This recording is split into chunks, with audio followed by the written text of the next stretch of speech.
মানকচুর ভর্তা।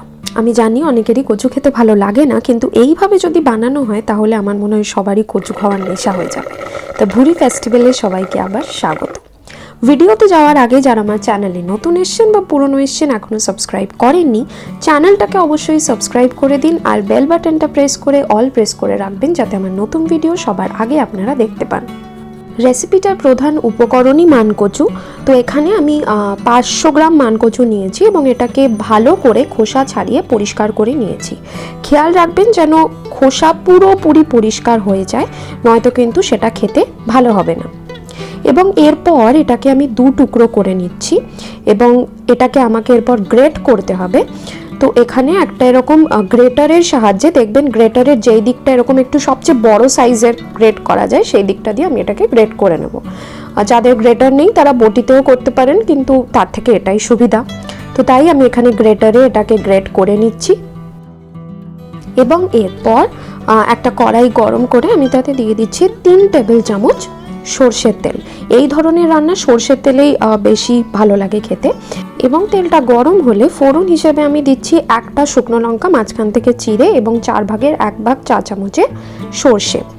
সর্ষেগুলো তেলে দিলেই ফাটতে আরম্ভ করবে এবং তারপর আমি এর মধ্যে দিয়ে দিচ্ছি 2টো মিডিয়াম সাইজের পেঁয়াজ। এটাও আমি গ্রেট করে নিয়েছি, আপনারা ঘষেও নিতে পারেন, বাটা পেঁয়াজও দিতে পারেন, কোনো অসুবিধা নেই।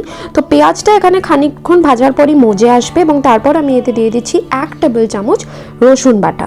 রসুন বাটাটা দিয়েও আমি সেটাকে ভালো করে ভেজে নেব। 2 থেকে 3 মিনিট এটাকে আমি হালকা ফ্রাই করে নেব। আঁচ থাকবে লো থেকে মিডিয়াম।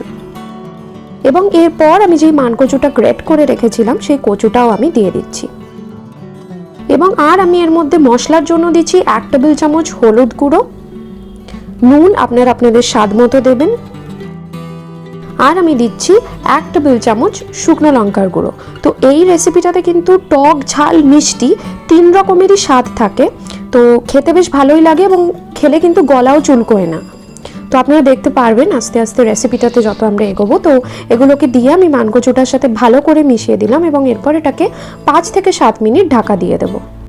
আঁচ কমিয়েও দিলাম এবং ঢাকা খোলার পর দেখুন মানকচুটা কিন্তু অল্প অল্প নুন দেওয়ার পর ও নিজেই জল ছাড়বে এবং তাতেই কিন্তু সেদ্ধ হতে থাকবে। তো দেখুন এখানে খানিকটা কিন্তু মজে এসছে। আর এরপর আমি এর মধ্যে দিয়ে দিচ্ছি সামান্য কুড়িয়ে রাখা নারকেল। কন্টিনিউ কিন্তু নেড়ে যাবেন মাঝে মধ্যেই, নয়তো কিন্তু নিচে ধরে যেতে পারে। তো যখন নাড়বেন তখন মিডিয়াম থেকে হাই ফ্লেমে করে নাড়তে পারেন, কিন্তু যখন নাড়ছেন না, এমনি জাস্ট রান্না হচ্ছে, তখন কিন্তু ফ্লেমটা লো রাখবেন।